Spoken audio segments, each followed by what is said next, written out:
નમસ્તે વિદ્યાર્થી મિત્રો, એપી ત્રિવેદી સાયન્સ સ્કૂલ ખોરડામાં આપનું હાર્દિક સ્વાગત છે। આજે આપણે ભૌતિક વિજ્ઞાન વિષયની અંદર પ્રથમ પ્રકરણ વિદ્યુતભાર અને વિદ્યુત ક્ષેત્રમાં આગળના ટોપિકનો અભ્યાસ કરીશું। આજનો આપણો વિષયનો ટોપિક છે ધ્રુવીય અને અધ્રુવીય અણુ। તો વિદ્યાર્થી મિત્રો, આપણે ધ્રુવીય અણુઓ કોને કહીશું અને અધ્રુવીય અણુઓ કોને કહીશું તથા એ અણુઓ ધ્રુવીય અણુઓ શા માટે કહેવાય છે અને અધ્રુવીય અણુઓને અધ્રુવીય અણુઓ શા માટે કહેવાય છે એની વાત કરીએ તો જુઓ, જે અણુઓમાં ધન વિદ્યુતભારનું કેન્દ્ર અને ઋણ વિદ્યુતભારનું કેન્દ્ર એક જ સ્થાને હોય છે, તેથી તેમની કાયમી ડાયપોલ મોમેન્ટ શૂન્ય હોય છે, તેમને અધ્રુવીય અણુઓ કહે છે। તો વિદ્યાર્થી મિત્રો, આપણે વિદ્યુત ડાયપોલ વિશે આગળ અભ્યાસ કરી ગયા છીએ કે કોઈ એક ધન વિદ્યુતભાર અને બીજો ઋણ વિદ્યુતભાર, માની લો કે એકબીજાથી 2a જેટલા અંતરે રહેલા છે, તો આ બંને વિદ્યુતભારના કેન્દ્રને જોડતી આપણે એક રેખા દોરીએ તો આ જે રચના થઈ એને આપણે વિદ્યુત ડાયપોલ તરીકે ઓળખતા હોઈએ છીએ। વિદ્યુત ડાયપોલમાં આપણે ડાયપોલ મોમેન્ટનો પણ અભ્યાસ કરી ગયા છીએ। ઋણ વીજભારથી ધન વીજભાર તરફની દિશામાં આપણને ડાયપોલ મોમેન્ટ P મળે છે, જેની વેલ્યુ કેટલી હતી? P બરાબર Q2A, એટલે કે વીજભાર ગુણ્યા બંને વીજભારો ના કેન્દ્રો વચ્ચેનું જે અંતર છે। તો વિદ્યાર્થી મિત્રો, આવું આપણે વિદ્યુત ડાયપોલમાં આગળ અભ્યાસ કરી ગયા છીએ, પણ અહીં શું વાત કરી છે કે જે અણુઓમાં ધન વીજભારનું કેન્દ્ર, એટલે કે આપણે +Q વીજભાર માની લો કે અહીં લીધો છે, તો ધન વીજભારનું કેન્દ્ર અને ઋણ વીજભારનું કેન્દ્ર, તો આપણે અહીં જ બીજો એક વીજભાર લઈએ -Q, બંને એક જ સ્થાને હોય તો તેમની કાયમી ડાયપોલ મોમેન્ટ કેવી થશે? 0। કેવી રીતે? તો જ્યાં ધન વીજભાર છે ત્યાં જ ઋણ વીજભાર છે। હવે ડાયપોલ મોમેન્ટનું સૂત્ર શું છે? P બરાબર Q2A, તો P બરાબર વીજભાર Q 2A શું છે? બંને વીજભારો વચ્ચેનું અંતર। તો અહીં જ્યાં ધન વીજભાર છે ત્યાં જ ઋણ વીજભાર આપણે રાખ્યો, તો હવે બંને વીજભારોના કેન્દ્રો એક જ જગ્યાએ હોય તો બંને વચ્ચેનું અંતર કેવું થઈ ગયું? 0। તો Q ગુણ્યા 0 એટલે શું જવાબ આવશે? 0। એટલે કે કાયમી ડાયપોલ મોમેન્ટ P 0 થશે। તો આવા જે અણુઓ છે એમને અધ્રુવીય અણુઓ તરીકે ઓળખવામાં આવે છે। એમાં આપણે કેટલાક ઉદાહરણ લખ્યા છે કે CO2 carbon dioxide, CH4 methane, H2O2, બરાબર। તો આવા બધા અણુઓનો સમાવેશ અધ્રુવીય અણુઓની અંદર કરી શકાય। હવે વિદ્યાર્થી મિત્રો, આ જે અધ્રુવીય અણુઓ છે એમને જો કોઈ વિદ્યુત, આપણે અધ્રુવીય અણુઓમાં જે વીજભાર છે +Q અને -Q વીજભાર કીધો છે, એ વીજભારને માની લો કે કોઈ વિદ્યુત ક્ષેત્રમાં મૂકવામાં આવે તો શું થશે? તો આગળ આપણે ભણી ગયા કે જ્યારે ક્ષેત્રમાં કોઈ વીજભાર મૂકીએ છીએ તો ક્ષેત્ર દ્વારા વીજભાર ઉપર બળ લાગે છે, તો આપણે આ +Q અને -Q વીજભાર ધરાવતો જે ડાયપોલ છે કે જેના કેન્દ્રો એકબીજા ઉપર સંપાત થઈ રહ્યા છે, તો આ ડાયપોલને માની લો કે કોઈ E સદિશ ધરાવતા વિદ્યુત ક્ષેત્રની અંદર મૂકવામાં આવે તો શું થશે? ક્ષેત્ર દ્વારા વીજભાર ઉપર બળ લાગશે। હવે વીજભાર ઉપર બળ લાગે તો ધન વિદ્યુતભાર ઉપર બળ લાગે તો શું થાય? કેન્દ્રથી દૂર કરવાનો પ્રયત્ન કરે, બરાબર। અને ઋણ વીજભાર ઉપર બળ લાગે તો શું થાય? કેન્દ્ર તરફ ખેંચવાનો પ્રયત્ન કરે। તો માની લો કે ક્ષેત્ર ઉપર બળ આ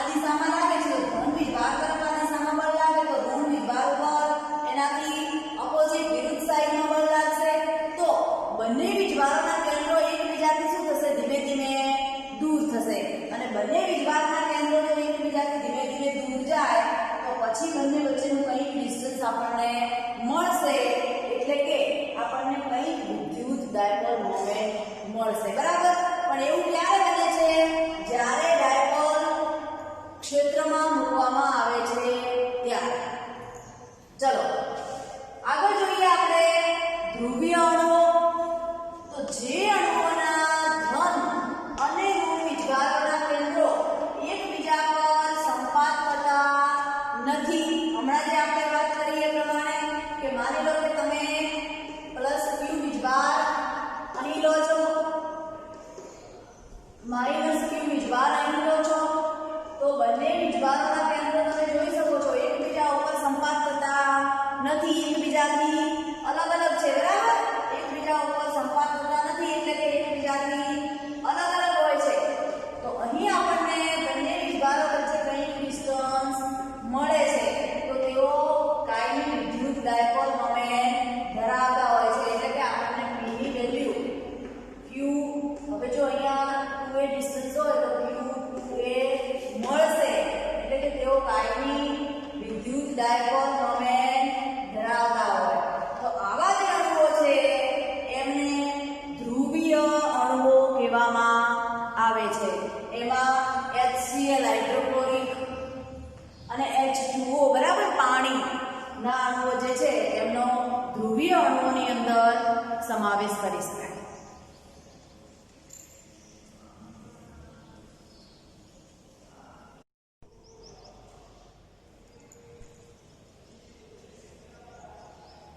આગળની થિયરી જોઈએ. બોર્ડની પરીક્ષા માટે ખૂબ અગત્યની થિયરી છે.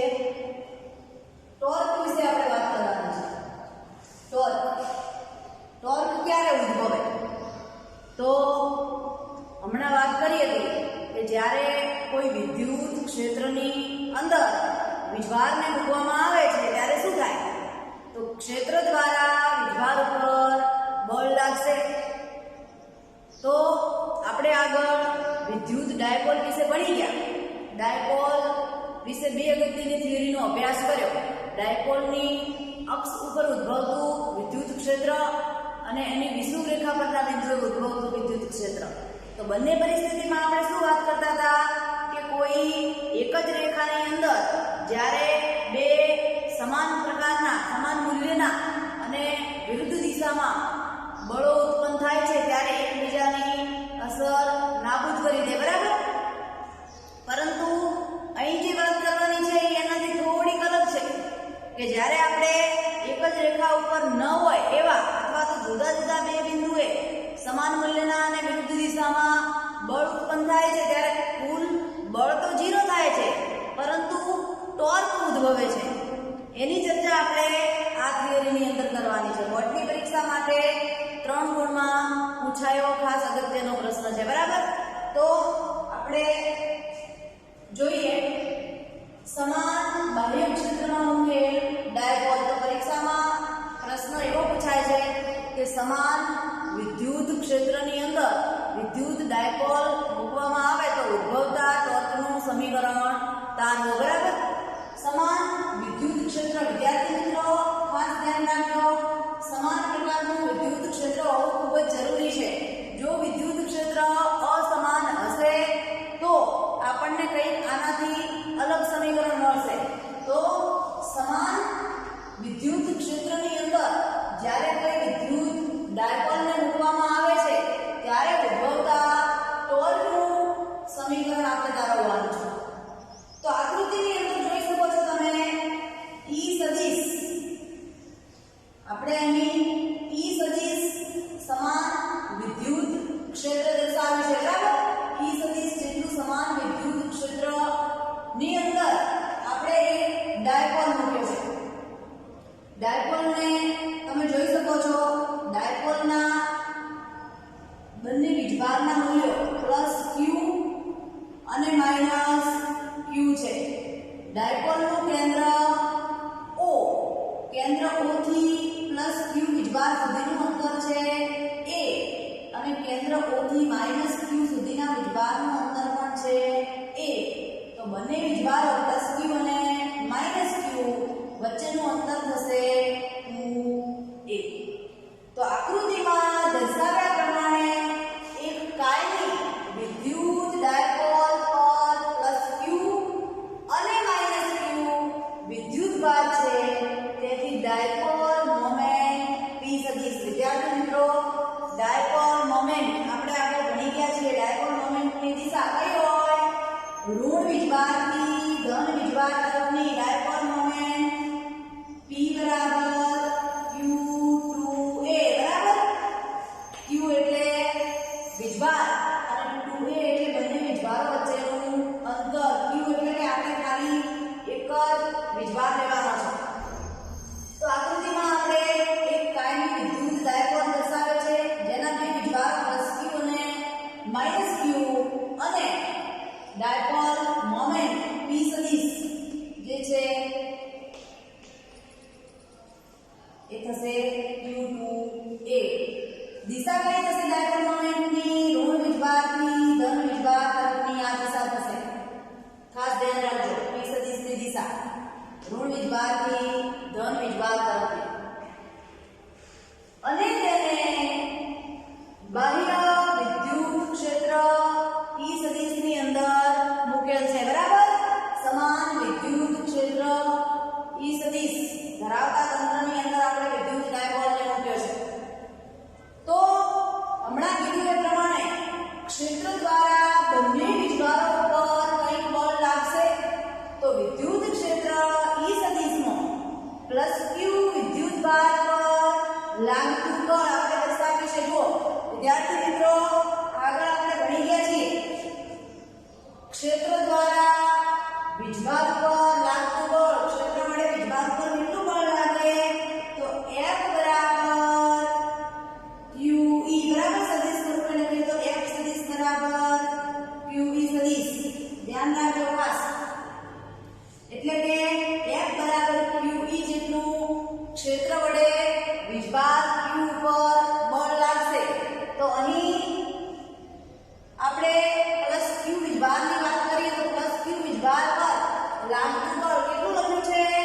F સદિશ પ્લસ અહીંયા F સદિશ પ્લસ એવું એટલા માટે મેં લખ્યું છે કે બે વીજભાર છે પ્લસ q અને માઇનસ q. બંને વીજભાર ઉપર ક્ષેત્ર દ્વારા બળ લાગવાનું છે. એટલે બંને બળોને જુદા પાડવા માટે F સદિશ પ્લસ વડે દર્શાવ્યો છે બરાબર. QE q એટલે આપણો જે પ્લસ q વીજભાર છે એ અને E સદિશ એટલે આપણું વિદ્યુત ક્ષેત્ર. તો વિદ્યુત ક્ષેત્રની દિશામાં ખાસ આ ધ્યાન રાખજો વિદ્યાર્થી મિત્રો, વિદ્યુત ક્ષેત્રની દિશામાં લાગે છે. જ્યારે ક્ષેત્ર દ્વારા વીજભાર ઉપર બળ લાગતું હોય ત્યારે જો વીજભાર ધન હોય તો બળ ક્યાં લાગે? ક્ષેત્રની દિશામાં. અને જો વીજભાર ઋણ હોય તો ક્ષેત્રની વિરુદ્ધ દિશામાં. વિદ્યાર્થી મિત્રો, આગળ આપણે ભણી ગયા ક્ષેત્રની દિશા E સદિશ જુઓ તીર દ્વારા દર્શાવી છે. આ દિશા આપણી વિદ્યુત ક્ષેત્રની દિશા છે. તો અહીં ધન વીજભાર પર લાગતા બળની દિશા પણ કઈ થશે?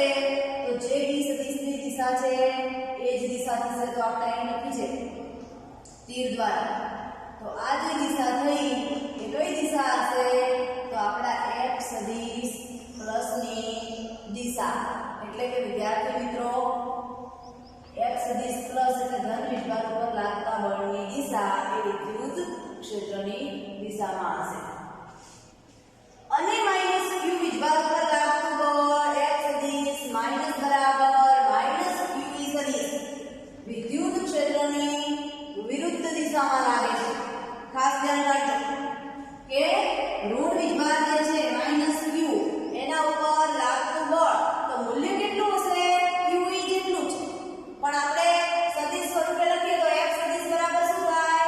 માઇનસ QE બરાબર. દિશા આપણે ખાસ ધ્યાનમાં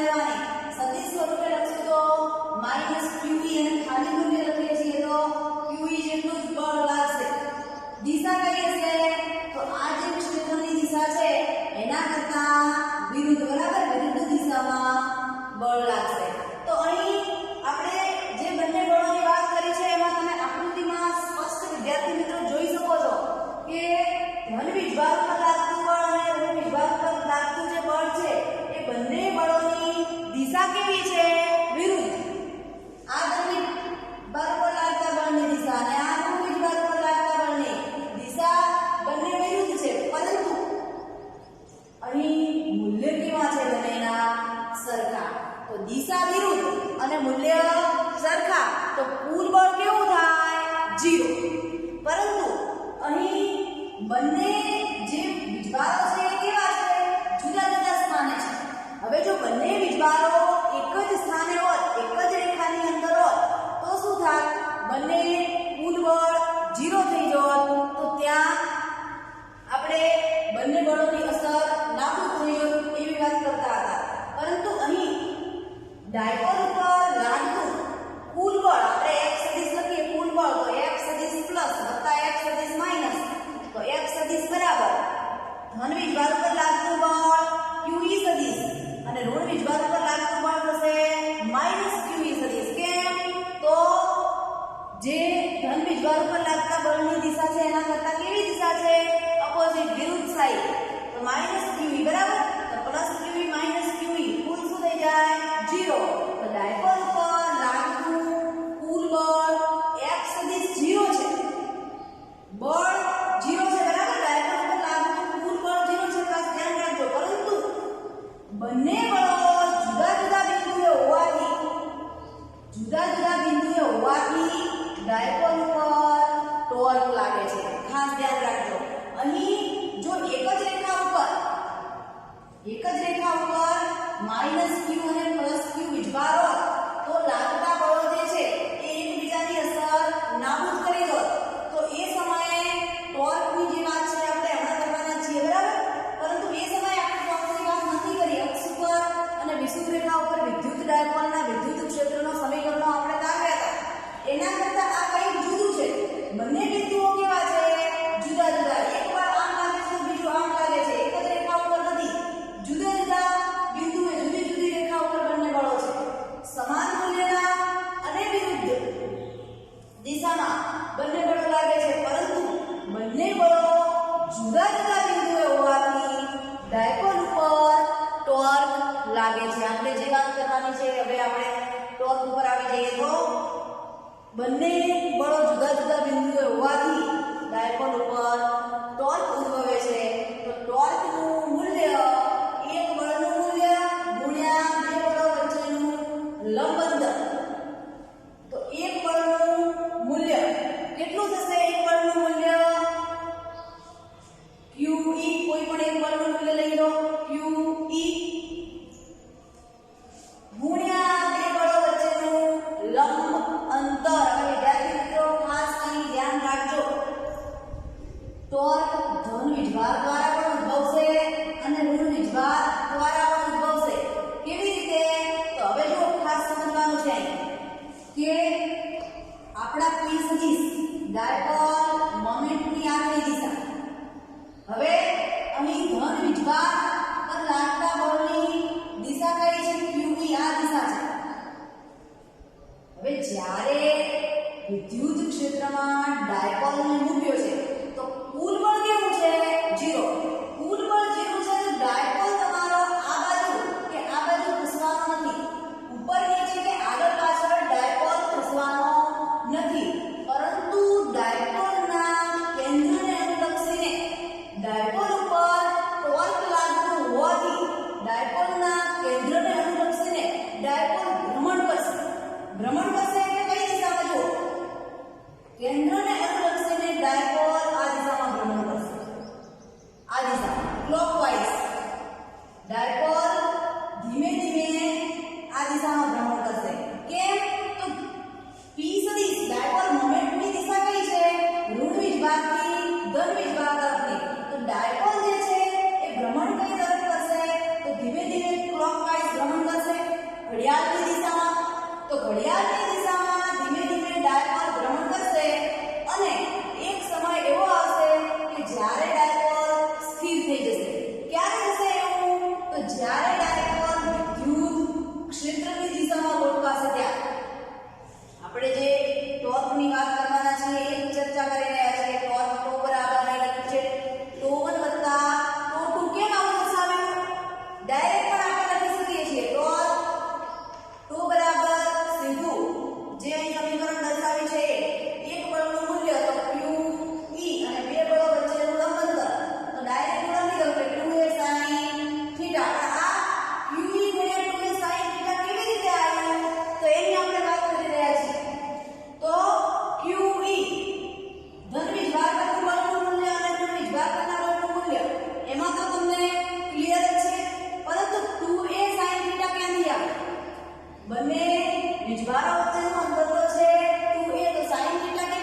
અક્ષની દિશામાં કયો ઘટક મળે cos થીટા એ cos થીટા અને લંબ કયો ઘટક મળશે તો એ sin થીટા આપણે લંબ ઘટકની વાત કરવાની છે લંબ અંતર લેવાનું છે આપણે આ અંતર લઈએ પણ આ અંતર લંબ નથી O થી પ્લસ Q નું જે અંતર છે એ વિદ્યાર્થી મિત્રો આપણા વિદ્યુત ક્ષેત્ર E સદિશને લંબ થતું નથી માટે આપણે આ ના લઈ શકીએ લંબ અંતર એટલે કયું લેવું પડે આ અંતર લેવું પડે તો આ જો અહીં તમે જોઈ શકો છો એક કાટકોણ ત્રિકોણ બને છે જો O થી પ્લસ Q એ હોય તો અક્ષની દિશામાં એનો ઘટક મળશે એ sin થીટા અને અહીંયા તમને જે લંબ અક્ષ જે છે y અક્ષ એ દિશામાં ઘટક મળશે એ sin થીટા x અક્ષની દિશામાં મળશે એ cos થીટા આપણે x અક્ષની વાત નથી કરવાની સમાંતર ઘટક થઈ ગયો કયા ઘટકને લેવાનો છે લંબ ઘટક લંબ અંતર તો એ sin થીટા એની એ વસ્તુ અહીંયા થશે -q વીજભાર દ્વારા પણ ટોર્ક ઉદ્ભવશે O બિંદુથી તો આપણે પણ આ અંતરની પણ વાત નથી કરવાની કયું અંતર લેવું છે લંબ અંતર તો અહીં લંબ અંતર કયું થશે તો આ એક ત્રિકોણ બને આ એક લંબ અંતર થયું આ a છે તો આ જે છે એ તમારું મૂલ્ય થશે એ cos થીટા તો આ લંબ અંતર થશે એ sin થીટા એ sin થીટા QE બરાબર પણ ખાસ ધ્યાન રાખજો આ a sin થીટા અને આ a sin થીટા બંને માટે ટોર્ક છે એમાં જુઓ અહીંયા પ્લસ q થી તમારો ધીમે ધીમે ડાયપોલ આમ સ્થિર થવાનો પ્રયત્ન કરશે તો અહીં પણ ટોર્કની દિશા કઈ થાય છે ક્લોકવાઇઝ અને ધીમે ધીમે અહીં ઋણ વિભાગથી ધીમે ધીમે આ દિશામાં જવાનો પ્રયત્ન કરશે ટોર્ક તો અહીં પણ તમારી ટોર્કની દિશા જે છે એ કઈ થશે ક્લોકવાઇઝ તો ટોર્ક ટો બરાબર ટો 1 QE a sin theta clockwise મળશે પ્લસ ટો 2 QE sin થીટા નું મૂલ્ય પણ આપણને ક્લોકવાઇઝ મળશે તો બે વખત છે તો 2 QE a sin થીટા બરાબર કેમ sin થીટા લીધું તો હવે તમને ક્લિયર થવું જોઈએ કે sin થીટા એનો લંબ અંતર દર્શાવે છે ચલો હવે આપણે આને થોડું વ્યવસ્થિત ગોઠવી દઈએ તો Q2a શું છે હમણાં આપણે વાત કરી ડાયપોલ મોમેન્ટ તો ડાયપોલ મોમેન્ટ P Q2a ની જગ્યાએ મૂકી દઈએ E sin થીટા તો ટો બરાબર P E sin થીટા તો આપણને ટોર્કનું અદિશ સ્વરૂપે સમીકરણ મળ્યું હવે જો સદિશ સ્વરૂપે લખવું છે તો શું થશે ટોર્ક ટો સદિશ બરાબર P સદિશ ક્રોસ E સદિશ કેવી રીતે લખ્યું તો ધોરણ 11 સાયન્સમાં ભણી ગયા સદિશ ગુણાકાર A સદિશ ક્રોસ B સદિશ AB sin theta AB sin theta આપ્યું હોય તો આપણે શું લખી શકીએ A ક્રોસ B તો એની એ જ વસ્તુ કરી છે PE sin થીટા આપ્યું છે P સદિશ આપણી ડાયપોલ મોમેન્ટની દિશા E સદિશ વિદ્યુત ક્ષેત્રની દિશા અને P સદિશ અને E સદિશ વચ્ચેનો ખૂણો એટલે આપણો થીટા તો PE sin થીટા એટલે ટો સદિશ બરાબર P સદિશ ક્રોસ sin થીટા P સદિશ ક્રોસ E સદિશ સોરી હવે જો તમને એમ થાય કે કેમ આપણે P સદિશ ક્રોસ E સદિશ જ લખ્યું શું આવું ના લખી શકીએ E સદિશ ક્રોસ P સદિશ તો વિદ્યાર્થી મિત્રો અહીં તમે જોઈ શકો છો કે ટોર્ક જ્યારે ડાયપોલ ઉપર ઉદ્ભવે છે ત્યારે ડાયપોલ એ ધીમે ધીમે ક્લોકવાઇઝ દિશામાં સેટ થવાનો પ્રયત્ન કરે છે ક્લોકવાઇઝ દિશામાં સેટ થશે એટલે અહીં જે ટોર્કની દિશા છે એ તમારી આ દિશા થશે અને ટોર્કની જે દિશા હોય એ જ દિશા પ્રમાણે તમારે અહીં ચાલવું પડે તો P થીટા આપણે ગણવો છે તો થીટા ક્યાંથી ગણીશું તો આ થીટા છે આપણો P સદિશ અને E સદિશ વચ્ચેનો તો ક્લોકવાઇઝ દિશામાં ચાલીએ તો P ક્રોસ E જ લખાય E ક્રોસ P આનાથી ઉલટું થઈ જાય એટલે E ક્રોસ P આવે નહીં તો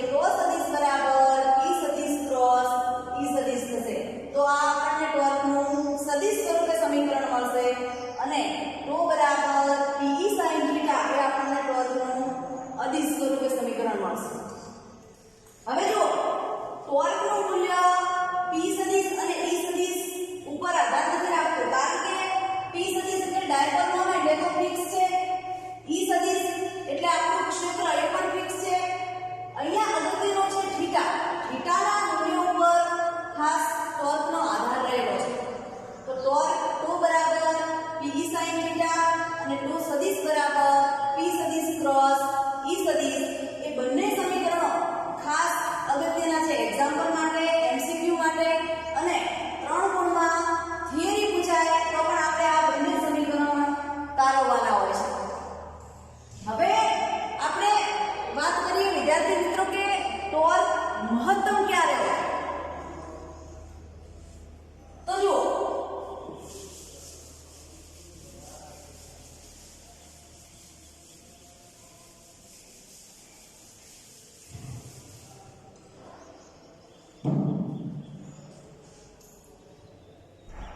આપણી જોડે એક સમાન વિદ્યુત ક્ષેત્ર છે E સદિશ.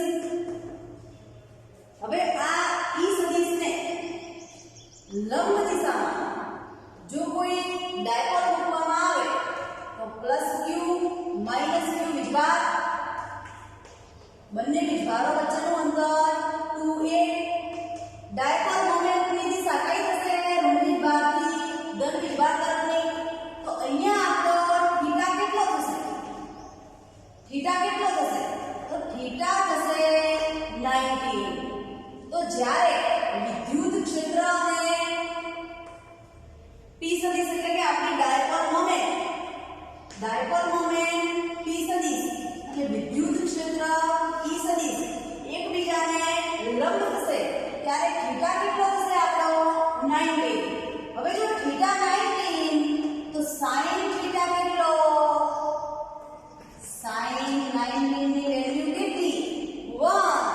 sin 90 ની 1 વેલ્યુ લઈએ તો sin થીટા આપણને કેવો મળે? મેક્સિમમ. કારણ કે sin થીટા મેક્સિમમ ક્યારે હોય?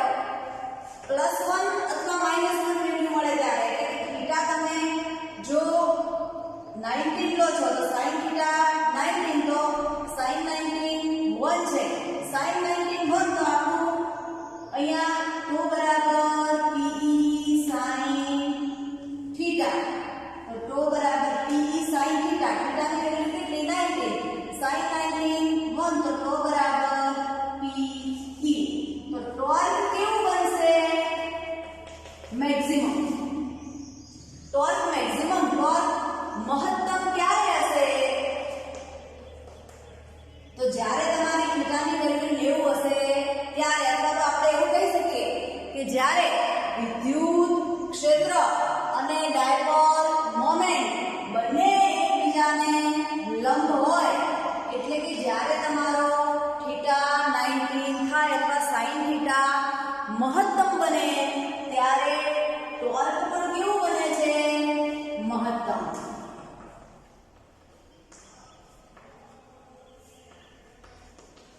ટોર્ક મહત્તમ ક્યારે થશે?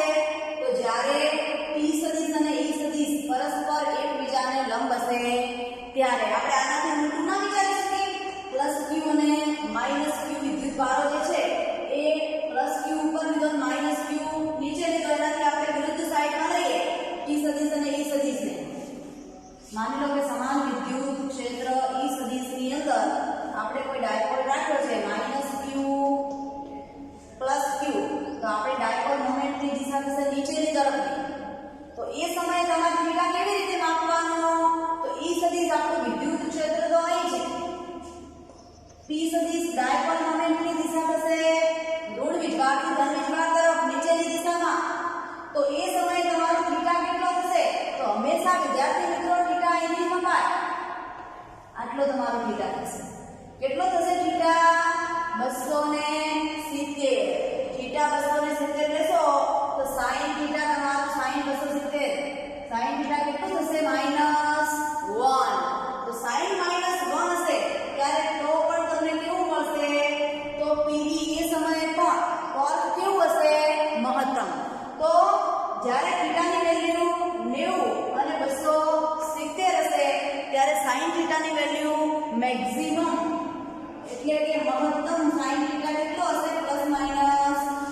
1 તો એ સમયે જે ટોર્ક છે એ મહત્તમ થશે. તો હવે વાત કરીએ ટોર્ક 0 ક્યારે થશે? ટોર્ક ઋણ અથવા તો શૂન્ય ક્યારે થશે?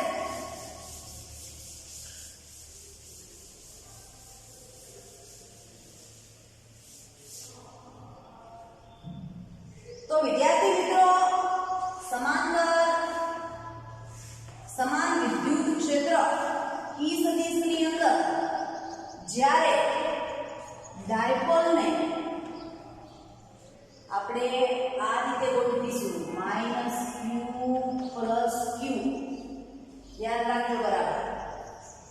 તો અહીં તમારી ઋણ વિજભાગની ધન વિજભાગ તરફની P સદિશની દિશા અને E સદિશની દિશા બંને દિશા કેવી થઈ?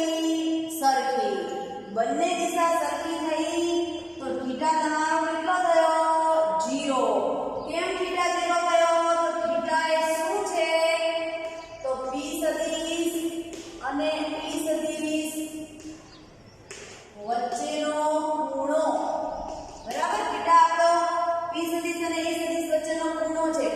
ટોર્ક તો બરાબર TE sin થીટા. ટોર્ક તો બરાબર TE sin થીટા. તો થીટા આપણો P સદિશ અને E સદિશ વચ્ચેનો ખૂણો. તો જે દિશા આપણી P સદિશની એ દિશા આપણી E સદિશની બંને દિશા સરખી છે તો થીટા કેટલો થાય? 0. થીટા 0 તો sin થીટા પણ 0 થશે. sin 0 0 તો ટોર્ક કેટલું થશે? 0.